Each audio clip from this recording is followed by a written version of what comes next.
Hello and welcome.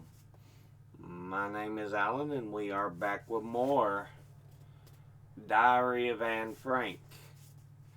So, yeah, last episode we were reading about Anne just getting so tired of arguing with everyone and usually trying to talk her way out of things so she doesn't have to argue with people because it apparently got so tiring. She's just like, I can't do it anymore. But yeah, with that said, let's go ahead and jump into this. Sunday, January the 30th, 1944. My dearest Kit, another Sunday has rode around. I don't mind them as much as I did in the beginning, but they're boring enough. I still haven't gone to the warehouse yet, but maybe sometime soon. Last night I went downstairs in the dark all by myself after having been there with Father a few nights before. I stood at the top of the stairs while German planes flew back and forth, and I knew I was on my own, that I couldn't count on the others for support. My fear vanished. I looked up in the sky and trusted in God. I have an intense need to be alone. Father has noticed I'm not my usual self, but I can't tell him what's bothering me. All I want to do is scream, "Let me be! Leave me alone!" Who knows? Perhaps the day will come when I'm left alone more than I'd like. Anne Frank. Thursday, February the 3rd, 1944. Dearest Kitty, invasion fever is mounting daily through the country. If you were here, I'm sure you'd be impressed as I am at the many preparations, though you'd no doubt laugh at all of us, the fuss we're making. Who knows, it may all be for nothing. The newspapers are full of invasion news and are driving everyone insane with such statements as, in the event of a British landing in Holland, the Germans will do what they can to defend the country, even flooding it if necessary. They published maps of Holland with the potential flood areas marked. Since large portions of Amsterdam were shaded in, our first question was what should we do if the water in our streets rose to above us, to above our waists? This tricky question elicited a variety of responses. It'll be impossible to walk or ride a bike, so we'll have to wade through the water. Don't be silly. We'll have to try and swim. We'll all be put on a we'll all put on our bathing suits and caps and swim underwater as much as we can, so nobody can see we're Jews. Oh, baloney.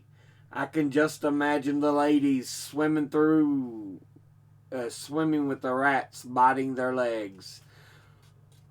That was a man, of course. You'll see who screams loudest. We won't even be able to leave the house. The warehouse is so unstable it'll collapse if there's a flood. Listen, everyone, all joking aside, we really ought to try and get a boat. Why bother? I have a better idea. We can each take a packing crate from the attic and row with a wooden spoon. I'm going to walk on stilts. I used to be a whiz at it when I was young. Young geese won't need to. He'll let his wife ride piggyback, and then Miep will be on stilts. So now you have a rough idea of what's going on, don't you, Kit? This light-hearted banter is all very amusing, but reality will prove otherwise. The second question about the invasion was bound to arise. What should we do if the Germans evacuate Amsterdam? Leave the city along with the others, disguise ourselves as well as we can. Whatever happens, don't go outside. The best thing to do is to stay put. The Germans are capable of herding the entire population of Holland into Germany, where they'll all die. Of course, we'll stay here. This is the safest place. We'll try to talk Kleiman and his family into coming here to live with us. We'll somehow get a hold of a bag of wood shavings so we can sleep on the floor.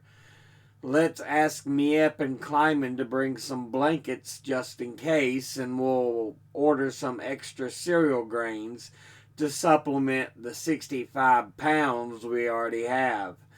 Jan can try to find some more beans. At the moment, we've got about 65 pounds of beans and 10 pounds of split peas. And don't forget the 50 cans of vegetables. What about the rest, Mother? Give us the latest figures. 10 cans of fish, 40 cans of milk, 20 pounds of powdered milk, 3 bottles of oil, 4 crocks of butter, 4 jars of meat, 2 big jars of strawberries, 2 jars of raspberries, 20 jars of tomatoes, 10 pounds of oatmeal, 9 pounds of rice. That's it. Our provisions are holding out fairly well. All the same, we all have to feed the office staff, which means dipping into our stock every week. So it's not as much as it seems. We have enough coal and firewood, candles too. Let's all make little money bags to hide in our clothes so we can take our money with us if we need to leave here. We can make lists of what to take first in case we have to run for it, and pack our knapsacks in advance. Then when the time comes, we'll put 2 people on the lookout, one in the loft at the front of the house and one in the back. Hey, what's the use of so much food if there isn't any water, gas, or electricity? We'll have to cook on the wood stove, filter the water, and boil it. We should clean some big jugs and fill them with water. We can also store water in the 3 kettles we use for canning and in the wash tub. Besides, we still have about 230 pounds of winter potatoes in the spice storeroom. All day long, that's all I hear. Invasion, invasion, nothing but invasion. Arguments about going hungry, dying, bombs, fire extinguishers, sleeping bags, identity cards, poison gas, etc., etc. Not exactly cheerful. A good example of the explicit warnings of the male contingent is the following conversation with Jan. Annex. We're afraid that when the Germans retreat, they'll take the entire population with them. Jan. That's impossible. They haven't got enough trains. Annex. Trains? Do you really think they'd put the civilians on trains? Absolutely not. Everyone would have to hoof it. Or as Dussel always says, per pedis apostolorum. Jan, I can't believe that. You're always looking on the dark side. What reason would they have to round up all the civilians and take them along? Annex. Don't you remember Goebbels saying that if the Germans have to go, they'll slam the doors to all the occupied territories behind them? Jan. They've said a lot of things. Annex. Do you think the Germans are too noble or humane to do it? Their reasoning is, if we go under, we'll drag everyone else down with us. Jan. You can say what you like, I just don't believe it. Annex. It's always the same story. No one wants to see the danger until it's staring them in the face. Jan. But you don't know anything for sure if you're just making an assumption. Annex. Because we've already been through it all ourselves. First in Germany and then here. What do you think's happening in Russia? Jan. You shouldn't include the Jews. I don't think anyone knows what's going on in Russia. The British and the Russians are probably exaggerating for propaganda purposes, just like the Germans. Annex. Absolutely not. The BBC has always told the truth. And even if the news is slightly exaggerated, the facts are bad enough as they are. You can't deny that millions of peace-loving citizens in Poland and Russia have been murdered or gassed. I'll spare you the rest of our conversations. I'm very calm and take no notice of all the fuss. I've reached the point where I hardly care whether I live or die. The world will keep on turning without me, and I can't do anything to change events anyway. I'll just let matters take their course and concentrate on studying and hope that everything will be all right in the end. Yours, Anne. Tuesday, February the 8th, 1944. Dear Kitty, I can't tell you how I feel. One minute I'm longing for peace and quiet, and the next for a little fun. We've forgotten how to laugh. I mean, laughing so hard you can't stop. This morning I had the giggles, the kind we used to have at school. Margot and I were giggling like real teenagers. Last night there was another scene with Mother. Margot was tucking her wool blanket about her when suddenly she leapt out of bed and carefully examined the blanket. What do you think she found? A pin. Mother had patched the blanket and forgotten to take it out. Father shook his head meaningfully and made a comment about how careless Mother is. Soon after, Mother came in from the bathroom. Just to tease her, I said, Du bist doch ein echte Rabenmutter. Of course, she asked me why I said that, and we told her about the pin she'd overlooked. She immediately assumed her haughtiest expression and said, You're a fine one to talk. When you're sewing, the entire floor is covered in pins. And look, you've left the manicure set lying around again. You've never put that away either. I said I hadn't used it, and Margot backed me up since she was the guilty party. Mother went on talking about how messy I was until I got fed up and said rather curtly, I wasn't even the one who said you were careless. I'm always getting blamed for other people's mistakes. Mother fell silent, and less than a minute later, I was obliged to kiss her good night. This incident may not have been very important, but these days everything gets on my nerves. As I seem to be going through a period of reflection at the moment and letting my mind range over anything and everything, my thoughts have naturally turned to father and mother's marriage. It has always been presented to me as an ideal marriage. Never a quarrel, no angry faces, perfect harmony, etc., etc. I know a few things about Father's past, and what I don't know I've made up. I have the impression that Father married Mother because he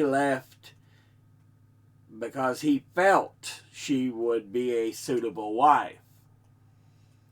I have to admit I admire Mother for the way she assumed the role of his wife and was never, as far as I know, complained or been jealous. It can't be easy for a loving wife to know she'll never be first in her husband's affections, and Mother did know that.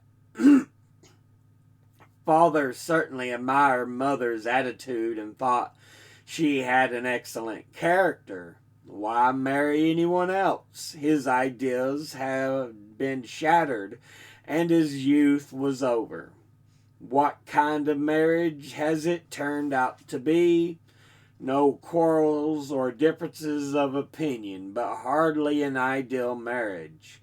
Father respects Mother and loves her, but not with the kind of love I envision for a marriage. Father accepts Mother as she is often annoyed, but says as little as possible because he knows the sacrifices Mother has had to make. Father doesn't always ask her opinion about the business, but other matters, about people, about all kinds of things. He doesn't tell her everything because he knows she's far too emotional, far too critical, and often far too biased. Father's not in love. He kisses her the way he kisses us. He never holds her up as an example because he can't. He looks at her teasingly or mockingly, but never lovingly. It may be that Mother's great sacrifice has made her harsh and disagreeable toward those around her, but it's guaranteed to make her even farther from the path of, or take her even farther from the path of love, to arouse even less admiration. And one day Father is bound to realize that while on the outside she has never demanded his total love, on the inside she has slowly but surely been crumbling away. She loves him more than anyone, and it's hard to see this kind of love not be returned. So should I actually feel more sympathy for Mother? Should I help her and Father? I can't. I'm always imagining imagining another mother. I just can't. How could I?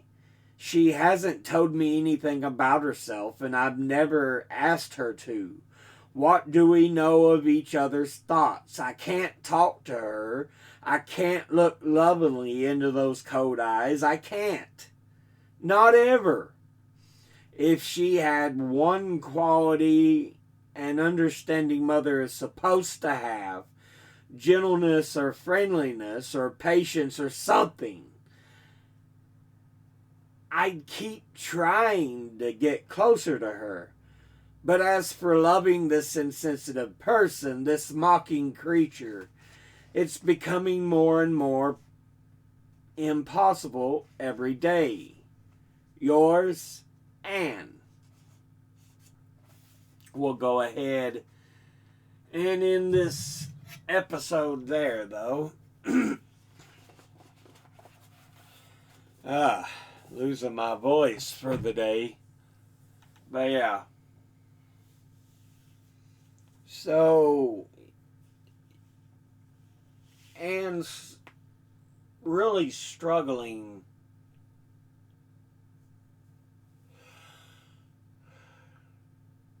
to appreciate her mother.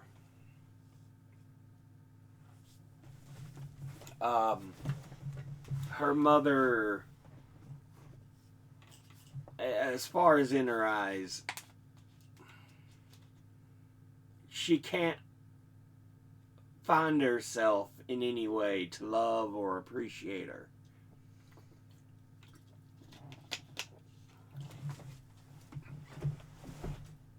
Through the events in the diary, she has come closer to Margot. She's always been fairly close to her father. But still, her mother is the toughest nut to crack, and Anne's almost to the point where she don't really want to try to get to know her. So yeah.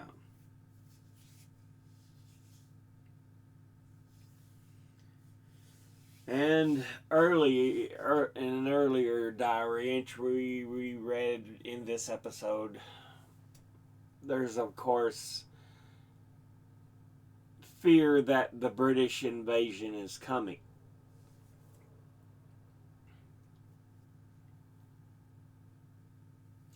Remember, this is 1944.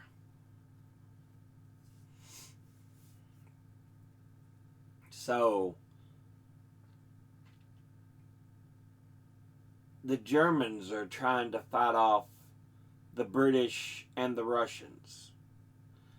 And America's all joined as well at this point.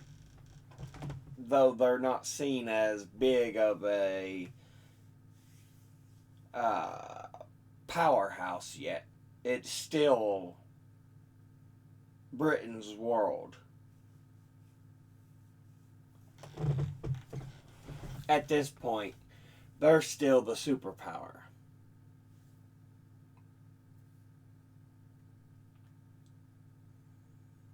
But of course, as we know, following the end of World War II, things do change. It becomes a Cold War between the only two superpowers that exist after the war, the US and the USSR, Russia.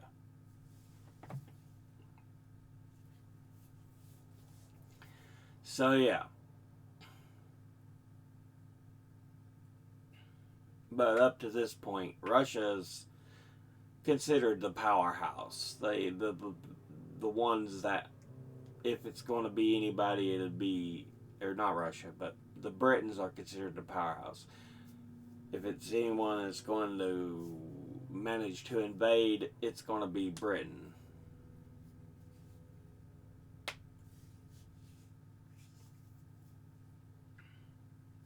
So yeah. And of course, they're still listening to the BBC, the British Broadcasting Corporation, BBC Radio, getting the news as it would probably go out to the British.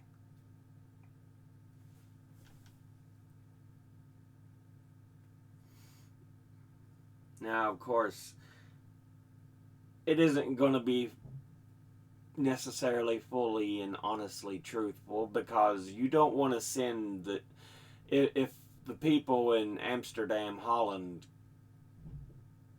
can get the BBC, so can the Germans.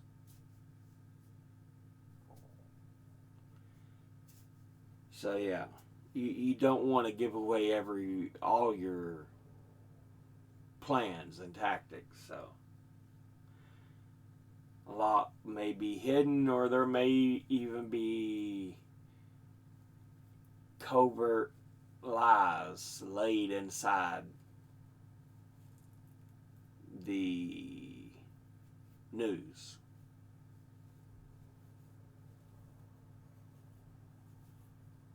But yeah.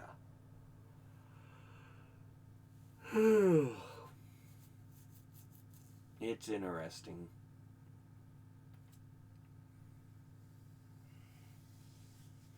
But I'll go ahead and end this episode here. As always, educate thyself. Think, read, study, learn. Someone tells you something you have trouble believing, ask them to cite their sources. Thank you all for watching. I'll see you all in the next one. Until then, later.